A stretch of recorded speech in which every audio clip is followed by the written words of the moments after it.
Então, passo a palavra às nossas conferencistas, que vão dividir o tempo da maneira como acharem melhor. Vamos até 6h30, né? E aí depois teremos a sessão de perguntas, como sempre. Bem-vindas, então, fiquem à vontade. Se quiserem falar sentadas, tem um microfone aqui. Se quiserem falar em pé, tem esse aqui. Perfeito. Boa tarde a todos. Meu nome é Juliana. Eu também fiz USP, como alguns de vocês. Eu entendo que temos engenheiros na sala. Quantos? Alguém? Então eu fiz Poli Civil e desde que eu me formei, fui trabalhar em banco. Na época, eu me formei em 98, sou uma garota prodígio, me formei muito cedo. Porque, imagina, né? Faz um pouquinho de tempo, 98 para mim foi ontem, então para vocês também. Trabalhei 15 anos no mercado financeiro e mudei para a S&P. Isso é um pouquinho para mostrar para vocês que, na verdade, o background em termos de formação, ele é super importante. Mas todos nós somos sempre muito flexíveis para encarar carreiras diferentes, tá? Eu acho que, como um curso como esse, que você abre uma visão diferente de avaliação de riscos, enfim, avaliação de tendências mercadológicas, ele também ajuda a abrir um pouco o horizonte de vocês quando vocês pensam ali no mercado de trabalho. E aproveitem enquanto estão na faculdade, porque se vocês acham que a Poli é difícil, imagina o mercado. Bom, eu sou Renata Lotfi, não sou formada na Poli nem na USP, sou formada em administração pela GV. E, diferente da Ju, eu tenho uma carreira mais focada na própria S&P. Entrei na empresa em 2006 como estagiária, 11 anos por lá, passei por diferentes áreas. Comecei na área de operações estruturadas, que, para quem não conhece, trata um pouco de operações de securitização. Na época, o Brasil é um mercado ainda em desenvolvimento, focado em operações de FDICs, são fundos de investimento em direitos creditórios. Esse era o grande foco. Na época, vocês provavelmente já estudaram, teve a crise do subprime nos Estados Unidos em 2008. Foi bem na época que eu me formei. Momentos de mudanças grandes na própria S&P, com um foco muito grande de aperfeiçoamento dos sistemas de compliance, de governança da empresa, um tema que também está muito em voga hoje em dia com todos os acontecimentos recentes de Brasil. Nessa evolução de S&P, eu mudei posteriormente dessa área para a área de ratings corporativos, e é onde eu estou até hoje. Somos divididos em setores. A Ju cobre o setor de infraestrutura. Eu sou responsável por uma equipe que cobre o setor de óleo e gás, papel e celulose, engenharia e construção. Sim, analista da Petrobras, da Odebrecht, durante todo esse período de crise. E a ideia é que a gente possa dividir um pouco aqui com vocês qual foi a experiência da S&P com toda essa transformação de mercado e também qualquer dúvida que vocês possam ter do nosso produto, que é o rating. Então, para a gente começar, entender um pouquinho quem de vocês conhece um rating em si, quem saberia me dizer o que o rating significa? Eu conheço, ele representa o grau de risco de crédito da empresa, como vocês. Então, geralmente tem os parâmetros que utilizam, de tipo usados, esse tipo de coisa, e é o grau de investimento que você tem naquela empresa. Perfeito. O rating, você pode mudar, é uma avaliação de risco de crédito. O que a gente busca identificar é qual é a capacidade de pagamento daquela empresa. É importante destacar algumas coisas. O rating, ele é sempre relativo. E depois a gente vai chegar no ponto que você comentou, de o que é grau de investimento, o que é grau especulativo. Mas, para a gente fazer uma análise de risco e chegar na definição de rating, isso não é uma arte, ele é uma ciência. Então, tem diversos passos que a gente busca seguir para identificar todos os pilares de risco e, no fim do dia, qual é a capacidade daquela empresa de pagamento de suas dívidas. É importante a gente destacar que a nossa análise é focada em risco de crédito. Quando você vai para o mercado de capitais, tem diversos outros riscos que também vão ser considerados. Risco de liquidez, por exemplo, de um papel específico. A nossa análise não se foca em riscos de liquidez do papel. Obviamente, a gente vai olhar a liquidez daquela entidade que a gente estiver avaliando, mas não a liquidez do papel. É focado exatamente em capacidade de pagamento. É importante dizer também que o rating ele não é uma recomendação de compra, ele não é uma recomendação de venda ou manutenção de um papel ou de um título imobiliário. Ele é puramente esse ranking que a gente faz de probabilidade de default entre as empresas. Eu acho que um ponto importante destacar é que a gente não muda o rating da mesma forma que muda o valor do equity da empresa, tá?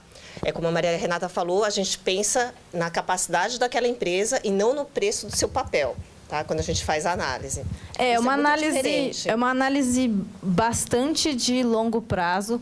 A gente procura avaliar qualquer entidade que seja alvo dentre os ciclos que ela possa passar. Então, se a gente está avaliando uma empresa que é produtora de commodity, não é porque o preço do minério ou do petróleo caiu ou subiu que a gente vai mudar o rating. Exatamente por isso, é uma análise muito mais fundamentalista, de longo prazo, do que um ponto na curva, como pode ser um pouco mais o mercado de ações, por exemplo. E só voltar. A gente atribui ratings a diversas entidades. Acho que bastante conhecido o rating que a gente atribui a países, são os ratings soberanos, que a gente atribui para países, estados, municípios ou qualquer autarquia ou entidade que seja pública. Damos ratings a bancos, a corporações e, como eu comentei também, a operações estruturadas. Essa daqui, eu não sei se o pessoal dali consegue ver, mas é a nossa tabela de categoria de rating, que é o ranking que a gente já falou. Então, AAA é o maior nível do rating. O AAA significa que aquela empresa ou aquela entidade não vai dar default? Não, não significa isso. O que ele significa é que a probabilidade dessa empresa ou dessa entidade dar default é menor do que uma entidade que é classificada como duplo B. O que o mercado muito diz como grau de investimento, que você comentou, são os ratings que são de triplo B- acima. E por que o mercado classifica dessa maneira? Porque se você olhar uma curva histórica de default, e a S&P faz esse tipo de estudo desde 1980, há uma diferenciação muito grande da probabilidade de default de entidades que estão nessa parte da tabela, de entidades que estão aqui mais acima. Quando uma entidade já deu default, é o que a gente chama de D aqui. E quanto mais próximo ela está desse D, maior é a chance que a gente entende que ela pode não honrar com os seus compromissos financeiros. Usualmente, essa categoria aqui de triplo C é quando você já vê uma iminência de default. Enquanto, quando você está nessa categoria aqui dos Bs, são empresas com perfis digamos, sólidos de negócio, com um nível de alavancagem que é sustentável ainda por um período. E daí, quando você está aqui nesse nível, você tem empresa de perfis muito mais fortes, com, vamos dizer, até que o professor já trabalhou bastante na Shell. Shell é uma empresa que está nessa categoria aqui, duplo A. Vamos pensar outra empresa, Ambev também está nessa categoria A. Vale está nessa categoria aqui, triplo B-. E você tem empresas como Odebrecht, que hoje estão nessa categoria triplo C. Acho que um ponto importante é que cada empresa de rating tem um alinhamento dessa probabilidade de default diferente. Porque, como a Renata falou, a gente calibra isso baseado no histórico de default que nós temos na empresa. Então, cada empresa tem uma probabilidade de default atrelada a cada uma dessas faixas, que é baseado no seu próprio histórico. Então, quando você vai comparar são muito semelhantes, tá? Mas se você for olhar efetivamente o número que está por trás de cada uma dessas categorias, elas vai variar um pouquinho entre uma empresa e outra. Então, o que eu quero dizer é que um triple B na S&P vai ter uma probabilidade de default um pouco diferente da Moody's, que vai ter um pouco diferente na Fitch. E como toda análise de risco ou probabilística, a S&P sempre procura fazer backtestings de correlação entre qual a probabilidade de default que a gente entende que uma categoria B tem que ter versus o comportamento histórico dos ratings.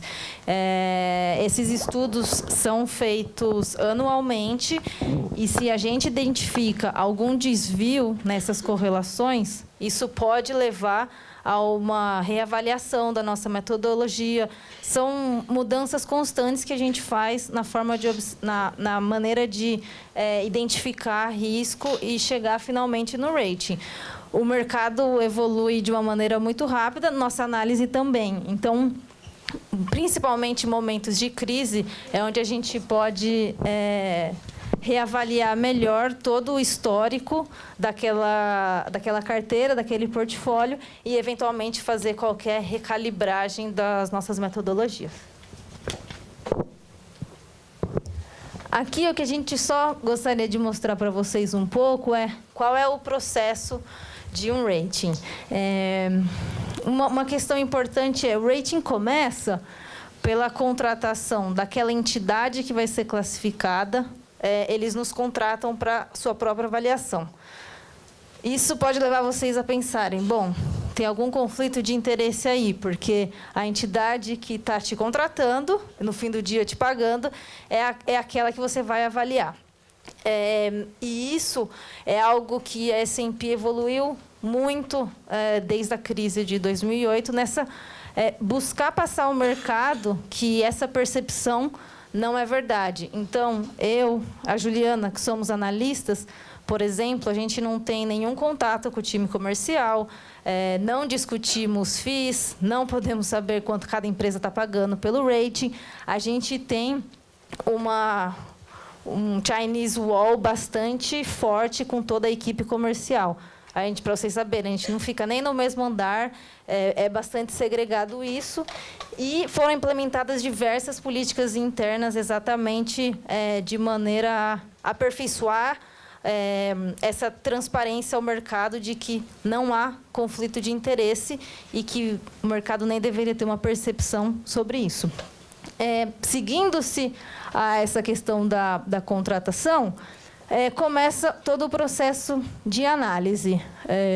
A gente recebe informações das empresas.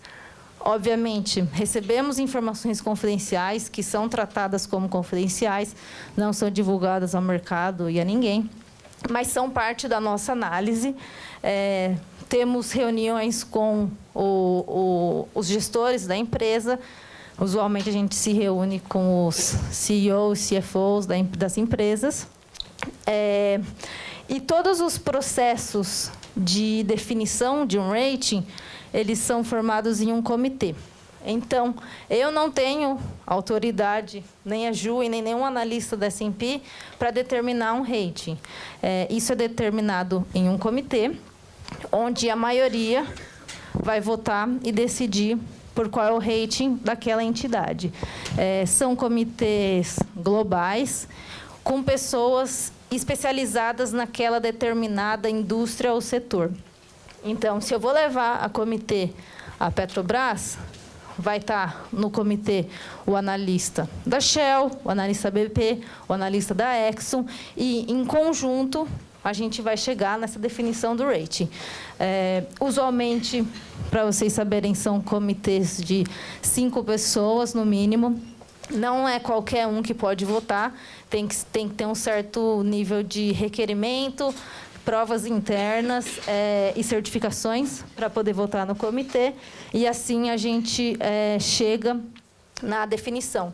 E por que os comitês são globais? Porque os rates têm que ser sempre consistentes. Se eu atribuir um rating a uma empresa de celulose no Brasil, ele tem que ser comparável a uma empresa de celulose na Indonésia ou a um produtor de embalagens no Japão. Então, sempre essa consistência que a gente busca e, por isso, os comitês são sempre globais.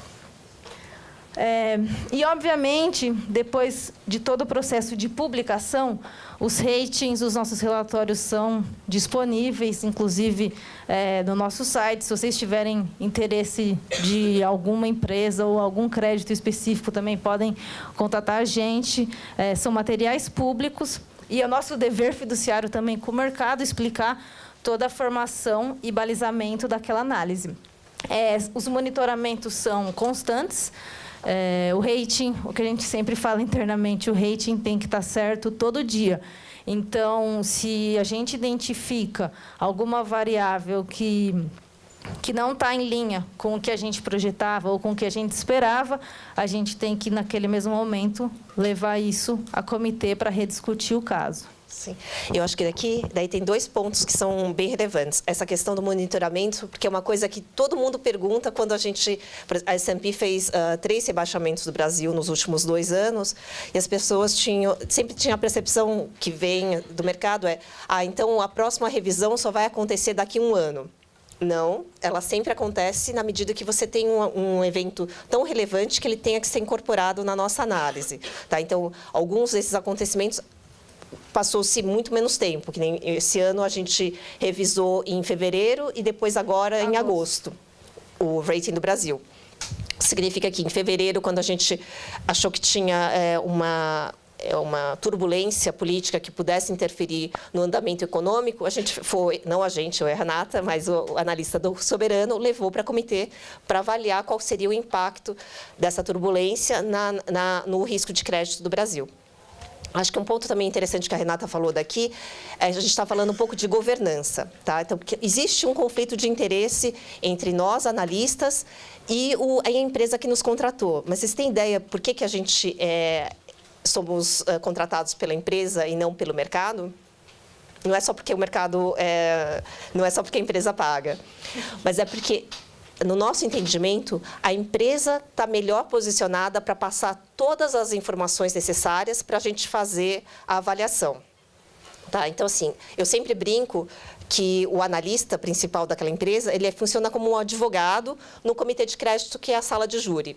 Então, quanto melhor preparado ele tiver para responder as questões que vão ser levantadas pelos outros analistas que vão estar votando aquele rating, melhor. E é por isso que a gente sempre, os ratings ficam mais corretos na medida que a empresa é mais transparente, mesmo trazendo informações confidenciais que às vezes não podem ser divulgadas para o mercado, para o comitê. E daí você garante que aquele rating está efetivamente refletindo o risco daquela empresa. E posso garantir para vocês que nenhuma empresa gosta do rating, ou porque eles acham que tem que ser mais alto, ou porque o vizinho tem que ser mais baixo. Então, essa questão do conflito de interesse, acho que é só bem gerenciado internamente e com o mercado. E só um gancho com o que a Juliana falou. Tem um propósito também da empresa nos contratar para fazer uma análise, porque vocês vão pensar mas se eles nunca vão gostar do rating, por que eles contratam vocês para fazer essa análise, né? E é exatamente para poder ter uma opinião independente que os investidores possam ter acesso como um processo de tomada de decisão deles. O investidor não vai tomar uma decisão só com base na nossa análise. Por isso que a gente não faz uma recomendação de compra ou venda. Mas a gente é um dos instrumentos que eles vão considerar no processo total de análise deles, para assim definir se compra ou não um título público, se compra ou não uma emissão de debêntures da Vale, por exemplo. Eu acho que um ponto interessante é que o Brasil evoluiu muito nessa questão de transparência, tá? Eu acabei de voltar da China e lá você ainda tem uma dificuldade muito grande de você obter as informações, porque a empresa não quer passar a informação pelo e-mail. Então, você tem que ir lá, fazer uma reunião e ele vai te passar o papel impresso com as informações, porque ele fica receoso, na verdade, de dividir aquela informação com o mercado. Enquanto que aqui a gente vê realmente a governança e a transparência das empresas muito mais evoluído, porque eles entendem de quanto melhor o mercado está munido das informações, fica mais fácil de compreender os riscos, e uma vez que o risco é compreendido, ele pode ser precificado. Então, eu vou achar que aquele risco-retorno naquela empresa vai valer mais a pena ou vai estar bem precificado na minha visão, como investidor. Acho que aqui a gente já passou, né? Bastante, mas só aqui, quando a gente fala de rating, claro, a gente olha o histórico, mas o rating ele é muito mais prospectivo do que basicamente olhar o histórico. Então, a gente faz as nossas próprias projeções e o peso maior é dado a essa projeção do que ao que aconteceu no passado. E é uma análise bastante focada em fluxo de caixa. Porque, lembrando, a gente busca identificar a capacidade daquela empresa de pagar a dívida. O que vai pagar a dívida no fim do dia é o caixa. Então, é uma análise muito focada em geração de caixa. Obviamente, contabilidade é um componente grande, mas é esse aspecto que a gente foca mais. E aqui a gente já comentou, são análises que são over the cycle, que a gente diz, e não focadas em um ponto específico. Os ratings, eles, além das letrinhas ali, AAA, BBB, B, eles carregam o que a gente chama de perspectiva Credit Watch. O que é perspectiva? Ele é a potencial direção daquele rating ao longo dos próximos 12, 24 meses. A perspectiva pode ser positiva, estável ou negativa. Uma perspectiva positiva indica que, ao longo dos próximos 2 anos, a gente pode ver um movimento positivo, obviamente, daquele rating. E o mesmo se aplica a essas outras listagens. Essa opção aqui, em desenvolvimento, ele é aplicado em um menor número de casos, mas ele se refere basicamente quando a trajetória do rating ela pode ser a mais diversa possível, dependendo do que aconteça com a empresa. Deixa eu dar um exemplo para vocês. Bom, todo caso, JBS, a holding, JIF, temos o rating da holding JIF. É hoje um B- em desenvolvimento. Por que em desenvolvimento? Porque 2 cenários completamente opostos podiam ou podem acontecer. Primeiro cenário, a empresa não é capaz de vender nenhum ativo e ela acaba dando default. Então, aí o viés negativo. E o cenário inverso, eles podem vender ativos e conseguir, assim, equalizar a estrutura de capital e continuar sobrevivendo. Então, esse é um típico cenário em desenvolvimento. Mas são casos um pouco mais raros. Os mais comuns são positivo, negativo e estável. E a diferença de perspectiva para Credit Watch é basicamente a probabilidade daquela ação acontecer e o tempo para isso acontecer. Então, perspectiva é algo mais de médio e longo prazo, pode ser de 6 meses a 2 anos, enquanto o Credit Watch é algo focado em 3 meses.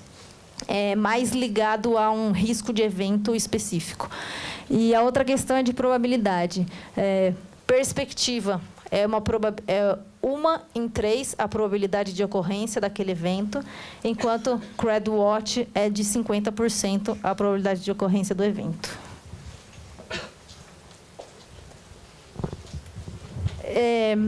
Os ratings, quando a gente diz que eles são comparáveis do rating aqui, na Indonésia ou no Japão, são os ratings que a gente chama em escala global. Que são esses daqui, ó. São esses daqui. A gente tem também uma análise de rating em escala nacional. As letras são as mesmas, a sopa de letras é a mesma. A única diferença é que a gente está, de alguma maneira, excluindo a interferência de risco país na hora de comparar as empresas. Então, eu estou comparando somente empresas que estão no Brasil. Então, eu excluo esse componente de risco país, de você ter uma atividade no Japão, nos Estados Unidos ou no Brasil. Usualmente, eles vêm acompanhados dessa letra aqui. Então, Brasil, BR, México, MX, temos no Taiwan, temos na Ásia, temos na China, Chile, Argentina, são diversas as escalas nacionais. E dentre as escalas nacionais, os ratings não são comparáveis. Então, se eu tenho um rating que é BR AAA, ele não é comparável com um MX AAA. Só para vocês terem uma ideia, um MX AAA começa numa escala global de BBB. BBB-. Então, ele realmente, na escala global, a probabilidade de default de um MX AAA, ele está ligado, na verdade, a um BBB na escala global. Tá? A probabilidade de default é bem diferente, não é o que a escala nacional diz. Aqui, na escala nacional, o Brasil, ele é um B na escala global, e na escala nacional, ele é um BR AA-. Por que o Brasil não é AAA na escala nacional, dado que ele tem capacidade de imprimir moeda, por exemplo? Porque a gente enxerga que, hoje, algumas empresas têm qualidade de crédito superior ao soberano. E isso porque elas têm operações em países de maior estabilidade e maior qualidade de crédito, porque elas têm um perfil exportador. Então, hoje a gente tem mais ou menos umas 20 entidades que são classificadas acima do Brasil. Por isso que a gente não enxerga o Brasil como a entidade o soberano Brasil como a entidade mais forte no país. E falando em Brasil? Bom, deixa eu explicar para vocês. Essa montanha-russa é o rating do Brasil desde que a gente começou a dar rating lá em 94. O Brasil saiu com um rating muito baixo, ficou baixo de novo quando a gente ficou com medo do Lula, que as contas estavam muito apertadas. Subimos até o topo de BBB e viemos caindo novamente ali para a faixa da família do B. O que isso significa? É muito raro disso acontecer em ratings soberanos, mas assim, dado o tamanho do Brasil e a economia, a gente teve uma grande variação, na verdade, do rating aqui nos últimos tempos. O que é interessante é comparar um pouco com os outros países do mundo. E o que a gente viu historicamente, uma das perguntas que a gente também sempre recebe é: quanto tempo vai levar para o Brasil voltar a ser investment grade, a voltar para a categoria do BBB? Não é uma resposta imediata, mas que, na média, dos países que perderam o grau de investimento no mundo, levou-se 8 anos para voltar a ser grau de investimento. Não significa que isso não pudesse acontecer com o Brasil, porque isso já aconteceu ali no passado. Mas, na média, você acabou levando mais de 8 anos, na verdade, para voltar a ser grau de investimento. Porque é muito mais difícil para uma economia se recuperar do que uma empresa, até pelo seu tamanho. E, no caso do Brasil, as medidas, na verdade, que foram sendo tomadas de incentivo ao consumo em detrimento ao balanço fiscal, elas foram muito rápidas, deterioraram muito rápido, na verdade, a capacidade de pagamento do país. Tá? É isso que hoje o rating quer dizer. Só voltar aí uma questão. A gente está falando muito de grau de investimento, grau de investimento. Por que é importante para algum participante de mercado ser grau de investimento? Esse é o nível que muitos investidores têm como mínimo para se alocar os recursos. Então, você passa a acessar um mercado muito mais amplo quando você está nessa categoria de BBB- para cima. Aqui, você tem um perfil de investidores que pode ser um pouco mais agressivo, talvez com um perfil um pouco mais especulativo. Enquanto aqui, você tem investidores de mais longo prazo. Por isso que isso é algo tão sonhado, assim, o que as entidades classificadas buscam tanto. Tá. Eu e a Renata, a gente não é o analista soberano, então, só para vocês terem... Eu vou explicar mais ou menos qual que é a dinâmica aqui do Brasil, mas a gente vai passar por um exemplo de corporates que é a nossa área de dominância, vamos dizer assim. O que acontece? O Brasil ele foi, na verdade, sendo colocado, na verdade, em perspectiva negativa e sendo gradualmente rebaixado nos últimos 2 anos por uma questão da dinâmica da sua dívida. Não é um número absoluto que faz o rating cair, tá? Faz parte da análise, mas tem fatores qualitativos que a gente considera na nossa análise e que levam, na verdade, a você achar que a tendência é mais positiva ou mais negativa. Então, uma coisa que vocês olham na hora que leem um relatório, que é bastante complexo, ele fala muito da dinâmica da dívida. Então, o analista lá do Soberano, quando está pensando, ele olha o número absoluto e todo jornalista nos pergunta: mas se a dívida sobre PIB chegar a 90 e era 70, então vai ser rebaixado. Não é isso, isso não acontece de uma forma tão automática, tá? A gente considera efetivamente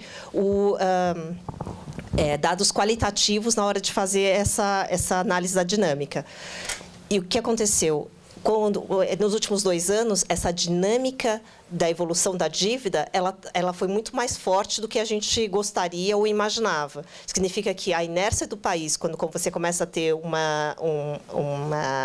dispêndio público, ele é muito difícil de ser parado, tá? Isso aconteceu com o Brasil e a mesma coisa que aconteceu com a China na semana passada. O que acontece? O rating, eles adotaram uma política muito semelhante à nossa. A diferença é que eles têm mais dinheiro para fazer dispêndios públicos para financiar os investimentos.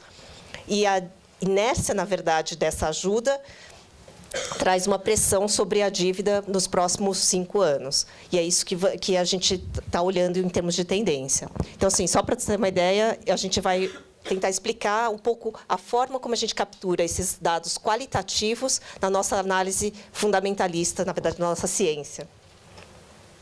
Só um minutinho. Bom. Quantos daqui fazem administração ou economia ou já tiveram alguma análise mais... uma cadeira de análise mais fundamentalista, análise de crédito e investimentos? Aqui nada mais é do que uma análise fundamentalista top-down. A gente olha o componente de risco país, o componente da indústria e depois o posicionamento daquela empresa dentro daquela indústria. Então, se eu vou analisar a Petrobras, eu vou olhar qual é o ambiente de se fazer negócio no Brasil, com todos os aspectos regulatórios que são relacionados a ele. Qual é o risco da indústria de petróleo, que tende a ser um risco mais global do que local. E qual é o posicionamento da Petrobras nesse mercado global de petróleo? De novo, só destacando que sempre é global a análise. Não adianta falar, mas a Petrobras é a maior produtora e mais eficiente de petróleo no Brasil. A gente não está olhando simplesmente o Brasil. A gente está comparando a Petrobras com todos os produtores de petróleo globais. A partir da combinação desses fatores, a gente chega no que chamamos de perfil de risco de negócios. Ele é classificado de 1 a 6. Temos uma nomenclatura específica para isso, mas a gente não precisa passar nessa especificidade. Mas a gente tenta classificar esse aspecto bastante qualitativo, que é um risco de negócios, em uma escala quantitativa. E sempre também fazendo esse ranking que a gente começou falando, que é a análise de rating. Outra questão que a gente olha bastante é a questão de fluxo de caixa e alavancagem. Depois a gente mostra para vocês quais são as principais métricas que a gente olha. Essa parte da análise, ela é mais quantitativa, de fato. É baseado no histórico da empresa, é baseado em projeções que a gente constrói. E, a partir daí, a gente determina essa questão do perfil de risco financeiro. Da combinação desses riscos, a gente chega nessa âncora. E essa âncora, ela pode ser modificada por alguns aspectos que são mais qualitativos, mas, de novo, que a gente busca quantificar, que é a questão de diversificação de portfólio. Normalmente, isso é aplicado a conglomerados que têm segmentos distintos e não correlacionados. Se eu tenho um conglomerado que produz celulose e proteína animal, por exemplo. Outra questão que a gente olha muito da estrutura de capital. Então, qual é o risco daquele endividamento? Tem risco de taxa de juros envolvida?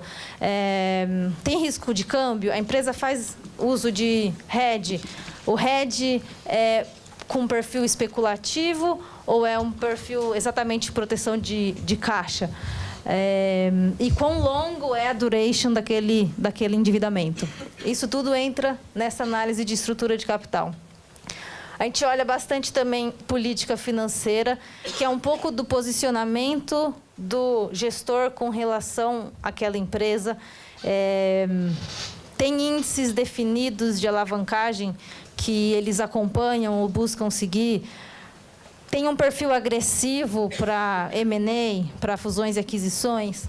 Isso poderia prejudicar de uma maneira, de um momento para o outro, a nossa visão de alavancagem da empresa. Então, é isso que a gente busca identificar aqui.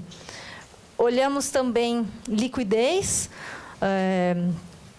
Não são os ratios tradicionais de liquidez que a gente costuma aprender na faculdade, liquidez seca, corrente. Não é isso, é uma análise um pouco mais prospectiva de liquidez também. Então, quanto a empresa vai gerar de caixa, quais são os usos de caixa que ela tem que fazer para pagar dívida, fazer investimentos, gestão de capital de giro.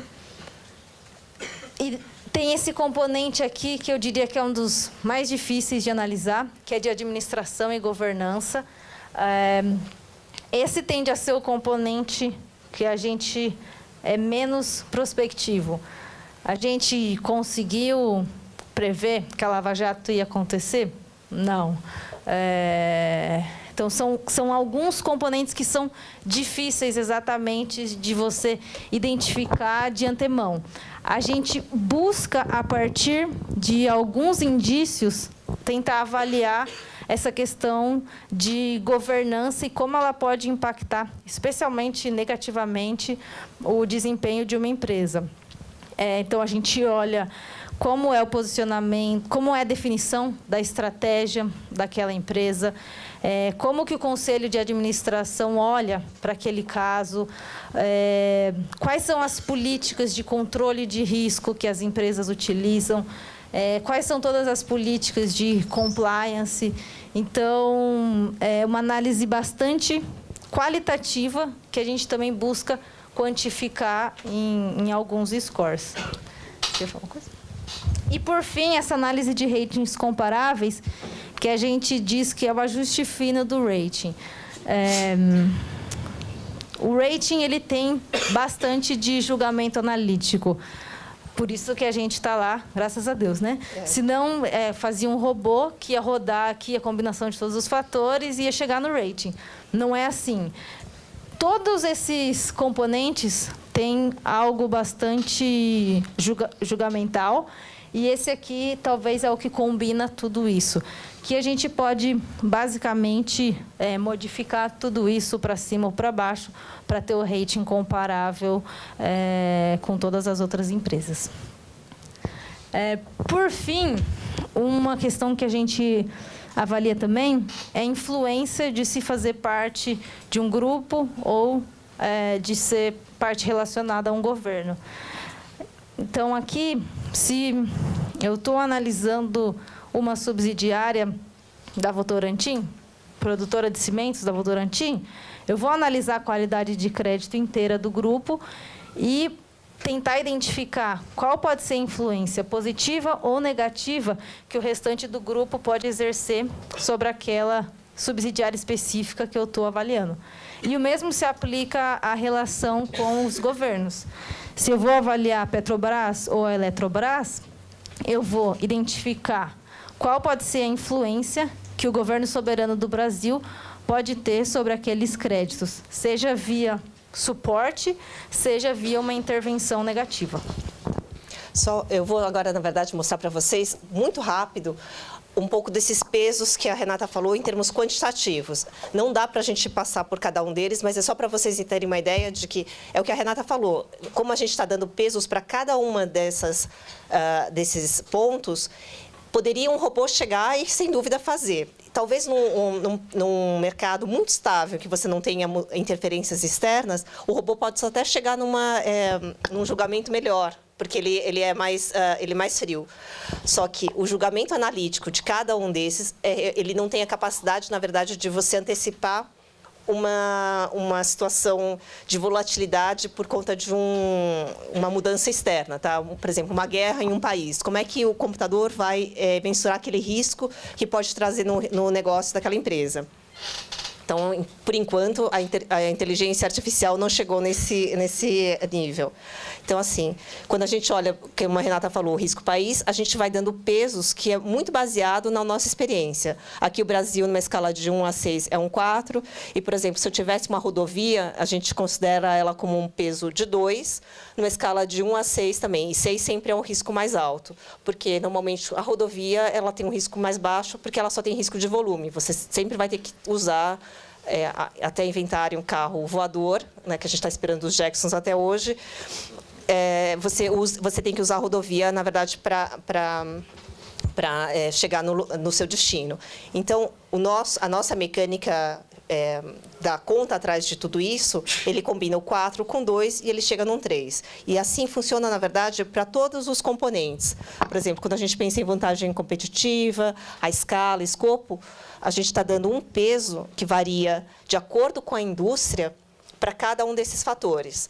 Então, por exemplo, só para falar um pouco de infraestrutura, no caso da Eletropaulo, aqui de São Paulo, o peso da regulação ele é muito maior do que, por exemplo, no caso de uma Vale, que é uma empresa de capital intensivo, que ela está muito mais exposta a fatores de mercado do que uma empresa de utilidade pública que não tem concorrência. Mas, em compensação, o regulador pesa muito mais na vida dele, porque se ele não der uma tarifa ou se ele não conseguir atingir uma meta regulatória, o business dele pode ser prejudicado.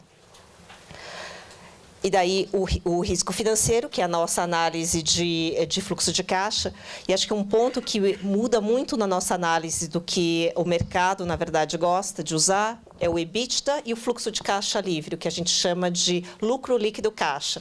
Porque o EBITDA não é caixa. O EBITDA é livre de depreciação, legal, mas se você não pagar os juros e os impostos, você não está corrente. Então, aquele dinheiro não é seu.